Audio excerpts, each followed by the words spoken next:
오십시오. 네, 안녕하십니까. 예. 오늘도 좀 시끌시끌하더라고요. 네. 이 사면으로 뭐 싱카콜라라는 네. 반수생이라는 표현이고 그 사면은 전혀 이 뭐 한다 그래도 안 받으실 거 아니에요. 아니 뭐 받고 안 받고가 아니라 지금 거의 뭐 제발 사면 받아주세요 뭐 이런 느낌으로 지금 접근하고 있는 것 같아요. 그런데 정신 좀 차리자 지금. 국민들이 보기엔 얼마나 우스꽝스러운 상황이냐. 본인들은 지금 전혀 개의치 않는 상황 속에서 이걸 대단한 혁신하냐 들고 나와가지고 진짜 1년 반 동안 했던 게 있잖아요. 1년 반 동안 이준석이랑 홍준표랑 뭐 다 때려잡으려고 어떻게 했는지 다 기억하고 있거든요. 예. 그러니까 우리가 요즘 들어서 옛날이랑 다르게 학교 폭력이라든지 이런 것들도 그 뒤에 이런 식으로 나와서 하면 2차 가해라고 합니다.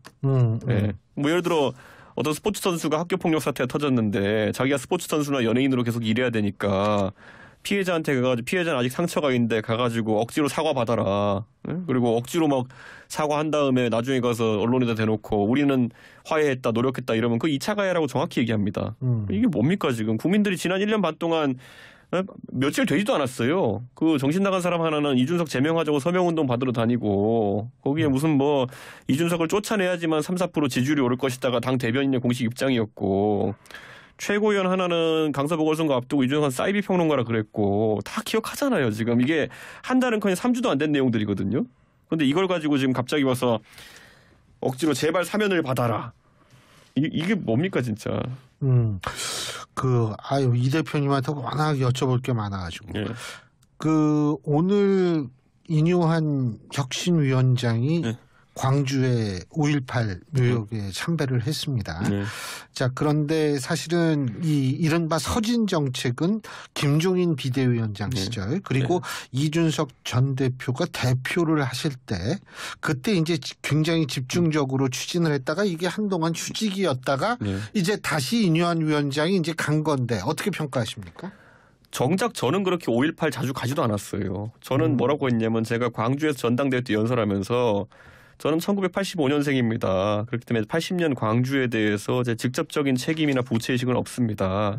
하지만 민주당과 함께 광주의 미래를 놓고 경쟁하겠습니다. 그래서 저희 때는 그러니까 김종인 위원장께서는 예전에 국보위 활동 그랬으니까 그거에 대한 부채의식이 있으니까 무릎도 꿇고 하셨지만은 저희 때는 가가지고 광주 복합 쇼핑몰이라든지 아니면 무등산 위에 정상에 보면 군부대가 있는데 그걸 이전하는 문제라든지 광주공항 무한으로 이전하는 문제 이런 걸 다뤘거든요.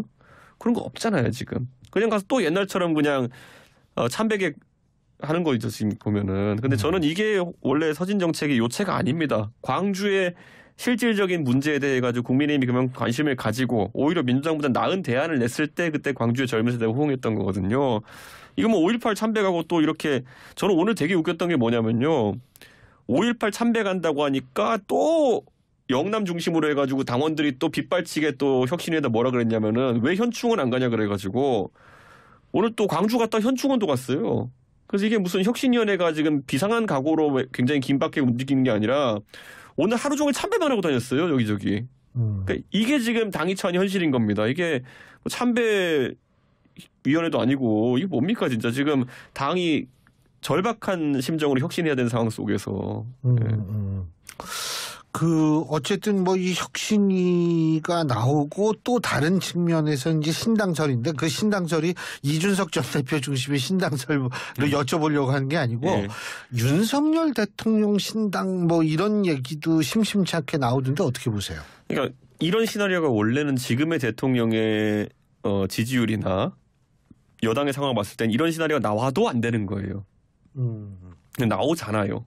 네, 지금 대통령의 지금의 인기를 바탕으로 해서 신당을 창당한다는 말을 이야기하는 거는 상황이 일이 됐음에도 꼭 해가지고 뭔가 아주 그냥 편하게 얘기하면은 해먹어야 되는 사람도 있다는 얘기예요. 그러니까 저는 이거는 굉장히 오히려 여당 지지자일수록 경각심을 가지고 지켜봐야 된다. 이런 생각입니다, 저는. 근데 이제 뭐 그것과 별도나 혹은 연결이 될 가능성도 있지만 김한길 국민통합위원장인가요? 맞나요? 그 김한길 위원장의 역할론도 나오는데 일정 부분 역할을 할 수 있다고 보세요? 그러니까 지금 이런 게 낭설로 나오는 게 아니라 예. 대통령께서 다 그렇게 본인의 말씀으로 만든 거예요. 그때 갑자기 국민통합위원회 행사라는 데 가가지고 김한길 위원장이 제안한 것들을 받아들이지 못해가지고 참 안타깝게 생각한다라고 하잖아요. 그럼 정작 국민들은 뭘 제안했는지도 몰라요. 그러니까 그들만의 대화인 거예요. 솔직히 뭘 서로 제안하고 뭘 주고받았는지 모르겠지만은 그때 미안하다고 하셨잖아요. 그런 건 카톡으로 하시라고요. 네. 국민들 다 보는데 지금 국민들이 강서보궐선거 패배 이후에 대통령께서 어떤 새로운 메시지를 내놓을까 기대하고 있는 상황 속에서 김한길 위원장 말을 못 들어서 이렇게 되면 뭐 안타깝다 이런 식으로 얘기하시면은 이상한 겁니다. 메시지가 그냥. 그러니까 김한길 위원장이 뭐 대단한 책사인 양 지금 되어 있잖아요. 네. 저는 이해가 가지 않습니다. 그 역할을 많이 한다라고 가정했을 땐 총수에서 긍정적인 역할을 할까요? 박근혜 정부 시절에 제가 혁신위원장을 한 적이 있습니다. 예. 그런데 그때 윤상현 사무총장이었고 저랑 윤상현 사무총장이 그때 보궐선거나 지방선거를 이제 두고 준비하는 역할이었는데 박근혜 정부 초기에 보궐선거에서 그때 새정치민주연합이죠. 예. 11대 4의 기록적인 패배를 당합니다. 보궐선거에서. 여당이 보궐선거 이기기 쉽지 않거든요. 근데 11대 4로 집니다. 예. 그때 민주당의 조합이 뭐였냐면요. 예. 그때 공동대표가 누구였냐면요. 김한길 안철수 조합이었어요. 맞아요. 그때 그랬죠. 네. 맞아요. 그러니까 제가 냉정하게 말하면은 그때 굉장히 좀 맥없이 졌던 조합이거든요. 그 뒤로 그러면은 새정치민주연합의 입장에선 맥없이 졌다는 거죠. 그렇죠. 그래서 2014년 이후에 그러면 김한길 대표가 어떤 정치적인 역량과 행보를 보여주셨느냐. 벌써 10년 전 일이거든요. 국민들이 기억하는 게 별로 없어요. 2016년에 국민의당 창당할 때 그때쯤에 약간 보이시다가 안 보였어요.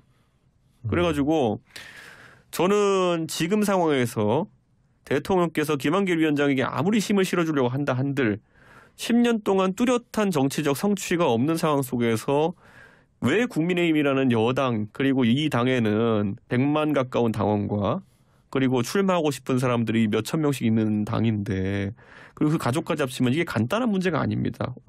혼자의 몸이 아니에요. 그런 상황 속에서 왜 무슨 대화를 둘이 나누는지 모르겠지만 왜 거기에 운명을 맡겨야 되느냐. 이걸 사람들이 비판하는 거죠. 왜냐 김한길 위원장이 보수를 위해서 한 게 지금까지 뭐가 있습니까? 예. 살아오면서 생전에. 그럼 저는 그 의심 가는데 지금 그런 자꾸 이름이 나오니까 불안불안해하는 거죠. 그 보수 말씀하시니까 갑자기 생각나는 게 보수의 성지 TK 지역이요. 지금 혁신위가 그 영남 지역에 있는 의원들 험지 출마 어떻게 평가하세요? 저는 인요한 위원장이 그런 이야기를 했을 때 자꾸 말하고 주워 담고 이러고 있거든요. 스스로 말의 무게를 좀 갉아먹는 상황이 계속 오고 있다. 처음에 낙동강 하류 뭐 이렇게 굉장히 은유적인 표현으로 뭔가 큰 걸 얘기할 줄 알았더니만은 농담도 못합니까? 그다음에 김기현 주호영이라는 두 전직 원내대표의 이름을 찍어가지고 이야기할 정도면은 이거는 굉장히 그 배에 힘을 주고 한 얘기인 것 같다는 생각을 했었는데 그게 아니라 오보다 이래버리고 그러니까 이런 일이 반복되는 거는 정치를 가볍게 보는 거예요.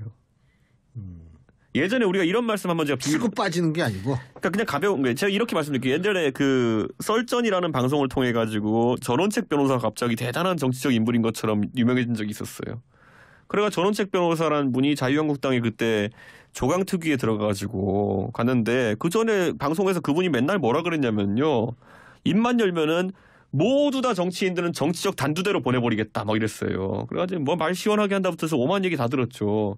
정작 자리에 앉혀놓으니까 한 달인가요? 뭐 얼마 되지 않아서 해촉됐잖아요. 그냥 막 이런저런 막 센 말 하다가 그냥 그러니까 저는 그러니까 이런 거예요. 우리가 신선하다 또는 시원하다라고 느끼는 관점도 뭐 중요할 수는 있겠지만은 저런 식으로 해가지고 혁신위원회가 동작할 수 있다고 생각하는 많지 않습니다. 지금 당장 보세요. 혁신위원회라고 하면 비상한 각오를 해야 되는데 아까 말했던 것처럼 올 하루 종일 참배만 하고 다녔죠.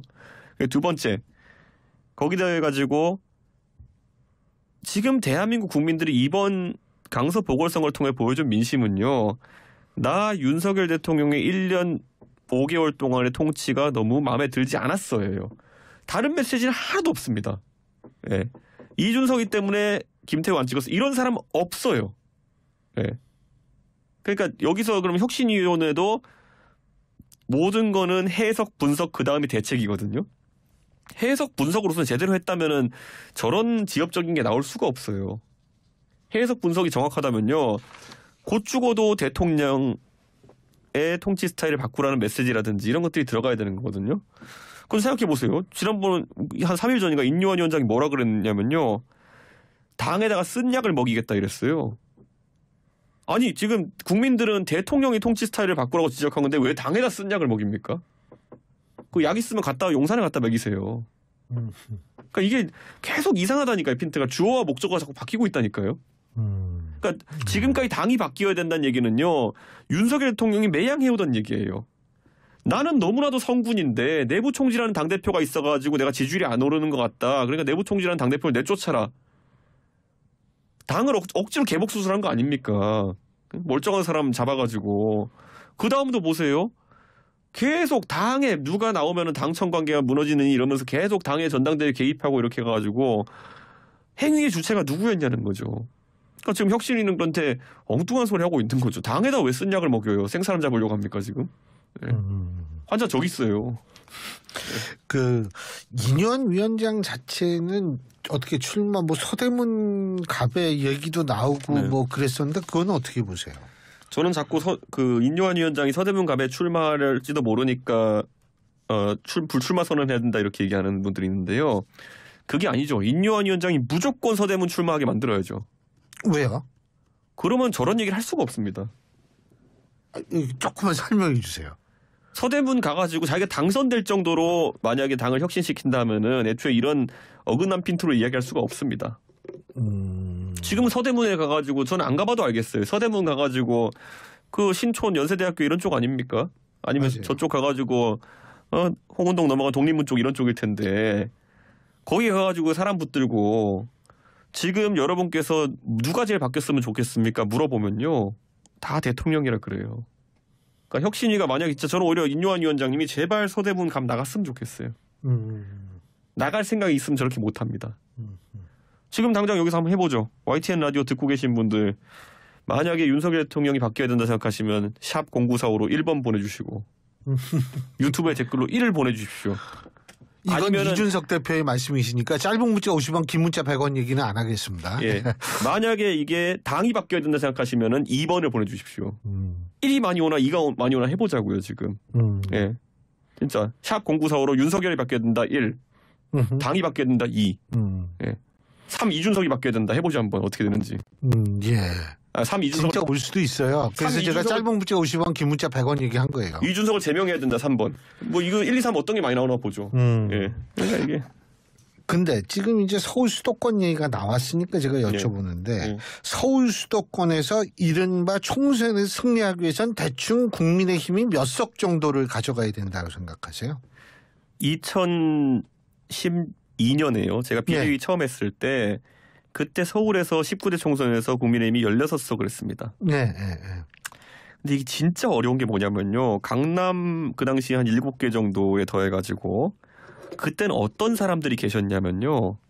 은평의 이재호, 서대문의 정두원, 양천 을의 김용태. 그러니까 어려운 곳에서 개인기만으로도 의석을 하나 확보할 수 있는 사람들이 박혀 있었기 때문이에요. 그냥 판세만으로 보면요. 그때만큼 가기도 힘들어요. 아무리 잘한다 하더라도. 최대치가. 저는 그런 의미에서 되게 심각하게 생각해야 된다. 수도권에 그때 저희가 한 50개, 60개 했을 거거든요. 그러니까 121개죠. 네. 121개 중에 5, 60개 많이 했네요. 네. 그때는 경기도가 오히려 그 이기 신도시가 개발되기 전이라 가지고 서울에 16개하고 경기도가 많이 됐었어요. 예. 네. 근데 지금은 완전 거꾸로입니다. 서울에서 16개를 한다 하더라도 그럼 서울에 16개 하면 경기도 한 5개 할 겁니다. 그럼 21개. 네. 지난번 21대 총선에서 서울 수도권에서 전부 앞에서 16개 가져갔죠. 맞습니다. 네. 예. 그러니까 저는 이게 이렇게 될 수밖에 없는 게요. 당이 계속 짠물이 돼가고 있는 겁니다. 제가 그래서 이야기했잖아요. 왜 제가 그러면은 지난번에 대구에 가가지고 기자회견하면서 수도권 선거를 이기려면은 역설적으로 대구가 바뀌어야 됩니다라는 얘기를 했는 게 뭐냐면요. 저도 선거를 계속 치르면서 반복되는 게 뭐냐면요. 선거 때 뭔가 수도권에 적합한 메시지를 내려고만 하면은 계속 대구에서 누군가가 잡아 끌어가지고 메시지가 퇴화됩니다. 당장 오늘 제가 얘기 드렸잖아요. 혁신이가 바빠 죽겠는데 서진 정책의 일환으로 5.18 묘지 갔다 오면 좋다 이거예요. 그런데 온통 영남에서 막 댓글이니 뭐니 도배해가지고 뭐 전라도 출신 인요한 너 그래 거기 가서 전라도 살아라 이러면서 또 저 옛날에 받았던 댓글은 똑같아요. 서진 정책 한다고 했을 때. 예? 저희 집안은 전부 다 TK 출신인데도 불구하고 전라도가 살아라 민주당으로 가라 이거밖에 안 달아요. 대구에서 보면은. 그러면 정상적인 당 활동을 할 수가 없어요. 예. 이게 옛날에 한 70년대 80년대 가면은 경상도 사람들이 전라도 사람 깔보면서 하던 식으로 댓글 달고 이렇게 하는 거겠죠. 근데 저희 세대는 그게 아니라고요. 전 85년생인데 저희 세대는요 지금 가가지고 예를 대학에서 야 너 전라도지 이런 대화가 안 나와요. 그럼요. 지금 우리 과에도 전혀 그런 말 하는 사람이 정신이 이상한 사람이죠. 네. 근데 그런 개념으로 온라인상에서 계속 분위기 그쪽으로 잡아 끌게 되면요. 오늘 같은 일이 생기는 겁니다. 혁신이가 바빠 죽겠는데 계속 참배만 다니고 있는 거예요. 지금 그 말씀하시니까 윤석열 대통령이 이제 그 시정연설 내일인가 아마 그럴 거예요. 근데 이제 뭐 이재명 대표 만나자 3자 회담 하자 막 이러는데 아까 윤석열 대통령 계속 바꿔야 된다고 말씀하셨는데 이재명 대표 만나야 된다고 보세요? 저는 만나면 무조건 대통령이 득점이라 봅니다. 네. 원래 전국의 주도권은 그렇게 만나면 대통령이 가져가는 겁니다. 그리고 대통령께서 이재명 대표에게 제안을 할 수도 있는 것들이 많고요. 예. 예를 들어 이런 겁니다. 지금 국가의 세수가 한 60조 정도 빈다고 하는데 예. 그럼 이재명 대표 허심탄회하게 우리 한번 복지의 재구성에 대해서 한번 논의해 봅시다. 이런 걸 던진다고 생각해 보세요. 그럼 이재명 대표가 거기에 무조건 안 된다라고 응할 수 있을까요? 지금 우리 국민들 대부분이 지금 세수 50조씩 펑크나고 있는 건 다 알고 있는데 무책임한 정치인이 돼버리거든요. 예. 그럼 대통령이 어른으로서 그런 걸 제시했을 때 이재명 대표도 진실되게 거기 응할 수밖에 없어요. 아무리 그 사람이 평소에는 뭐 무상 시리즈 이런 거 내미는 사람이라 하더라도 야당 대표가 된 이상 그런 제안은 진실되게 대할 수밖에 없는 거고 그럼 대통령께서 판을 짜면 되는 거예요. 예. 이재명 대표 그럼 우리가 복지나 이런 걸 좀 줄여야 될 수도 있겠는데 그럼 야당과 여당이 각각 특별위원회를 공통으로 만들어가지고 위원들 추천해가지고 여기서 합의된 사안은 여야가 같이 만장일치로 통과시키자. 이런 제안하면 거기서 이재명 대표가 안 돼요 이러면 그때부터 이상한 사람 되는 거거든요. 그러니까 대통령이 주도할 수 있는 게 많아요. 그래서 만나야 된다. 근데 왜 안 만날까요 그러면은? 그러니까 지금까지는 시나리오가 있었던 거예요. 본인들이 똑똑하다고 생각하는 사람들이 이재명 대표 구속시키고 그날 아침에 공교롭게 송영길 대표 압수수색까지 예정돼 있었잖아요. 예. 송영길 대표 수사해가지고 전직 대표도 이상하게 만들고 그 다음에 이제 추석밥상에 그거 올리고 그 다음에 비명계 튀어나오면은 김한길 대표 중심으로 해가지고 신당한다 그러고 자기들 남들 생각이 있었던 거예요. 근데 1단계에서 막혀버린 거예요. 그러니까 지금 어쩔 줄을 몰라 하는 거예요. 1번이 비었는데 지금 그러면은 3번 비명계가 튀어나오나요? 안 튀어나오죠. 그럼 신당 되나요? 안 되죠. 근데 신당은 또 안 하면 또 안 되는 사람도 있으니까 억지로 하는 것처럼 해서 흘리고. 그러니까 모든 게 거기서부터 어그러진 거예요. 그러니까 정치를 그러니까 국민들의 경제 사정이라는 걸 살펴서 정책으로 이렇게 나라를 잘 살게 만들어서 좋은 평가를 받는 정권이 되는 게 어렵긴 어렵죠.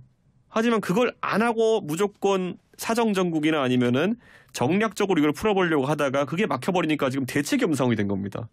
당장 보세요. 지금 경제 사정 면에서도 저는 며칠 전부터 이자율 조정해야 된다. 가계부채 문제가 심각하다라는 얘기 나오는 것 자체를 되게 저는 이상하게 봐요. 왜냐? 지금까지 집값을 지탱하기 위해서 했던 각종 경제 조처 때문에 그런 거 아닙니까? 근데 갑자기 이걸 돌리자? 뭔가 이제 다른 위기가 생긴 거죠. 예를 들어 신용도 국가 신용도 하락이라든지 이런 게 우려되니까 그쪽으로 틀기 시작하는 거죠. 근데 이런 것들이 너무 그냥 제가 봤을 때도 위험한 선들을 걷고 있다. 이 대표님께서 아까 네. 1번, 2번, 3번 하셨는데 네. 지금 유튜브 민심은 압도적으로 1번, 2번 나서 셀 수가 없다고 합니다. 네. 제가 참 민망해가지고 근데 하여튼 이준석 제명은 아닌 걸로. 그렇죠. 네, 3번 이준석 제명이었습니다. 우리 제작진들께서 세다가 포기하셨답니다. 그런데 예. 그 한 가지 더 여쭤볼게. 자꾸 얘기가 나오는 게 이 내년 총선에서 이제 이 검찰 출신들의 그 뭐 진출이 있을 것 같다. 뭐 이런 얘기 하는데 그 오늘도 그 얘기했어요. 수도권에 있는 원외 당협위원장이 제가 뭐 어디라고는 얘기를 하지 않겠는데 여기에서 이 검사 공천하지 않겠다 당대표님 말씀하셨는데 제가 전국적으로 듣긴 각 지역에서 차천타천 검사 출신들이 굉장히 많이 나와서 움직이는 것으로 알고 있다. 지금 한국일보에 나온 기사 내용이거든요. MBC군요. 죄송합니다. MBC에서 나온 기사 내용인데 자, 이 진짜 그렇게 많이 나올 거라고 보세요? 저는 진짜 세상 물정 모르는 사람 많다라는 생각 들어요. 그러니까 저는 검사라고 하는 분들이 뭐 다 지적인 능력이 뛰어나신 분들이겠지만은 지금 상황 수도권 나오지는 않을 거다 봅니다. 수도권은 안 나올 거다. 그러니까 그러면 영남 쪽으로 많이 나올 가능성이 있다. 저는 그럴 가능성이 높다고 봅니다. 그렇게 되고 기본적으로 그 검사들 중에서 이미 선거를 꽤 준비해 오신 분들이 있어요. 그분들은 지역에 역량이 있으시면은 경선으로 뚫으면 됩니다. 경선으로. 자, 제가 이 대표님 개인 신상에 대해서 여쭤보는데 반드시 이번에 총선에 출마는 하실 거죠. 그렇죠. 예. 그죠? 예. 총선 출마하시는데 이게 지금 어떻게 국민의힘에서 노원병으로 나가시는 거죠? 저는 기본적으로 그렇게 준비를 해왔고 항상 제가 얘기하는 게 하지만 뭐든 할 수 있다. 왜냐하면 지금 보세요. 지금 제가 당대표 할 때에 비해 가지고 국민의힘의 지지율이나 대통령 지지율이 한 15% 정도씩 떨어졌거든요. 그래서 저는 계속 이것을 어떻게든 되돌려보려고 계속 이야기했어요. 근데 저를 오히려 내부 총질러로 몰고 징계도 먹이고 그다음에 뭐 지역구 활동을 못하게 만들어버렸잖아요. 저 지역에 2년 가까이 현수막도 못 걸게 만들었어요, 지금. 그래놓고 지금 와가지고 뭐 노원병에 무조건 나가야 된다 이렇게 얘기하는 거는 그건 내가 선택하는 거지 당신들이 선택하는 게 아니다. 지금 뭐 웃긴 시나리오도 나와요. 뭐 이준석이 공천 신청을 하지 않아도 강제로 전략 공천을 줘버리자부터 시작해서 살다 그 못 본 짓을 자꾸 하면요 국민들이 선거 때 크게 심판합니다. 보시면은 예전에 유승민 의원 공천 안 주기 해가지고 했던 모든 그런 사수가 결국엔 2016년에 대패로 나타났던 거거든요. 그때부터 보수 몰락이에요. 또 한번 해보십시오. 알겠습니다. 자, 오늘 말씀 여기까지 듣겠습니다. 오늘 진짜 나와주셔서 반갑고 고맙습니다. 감사합니다.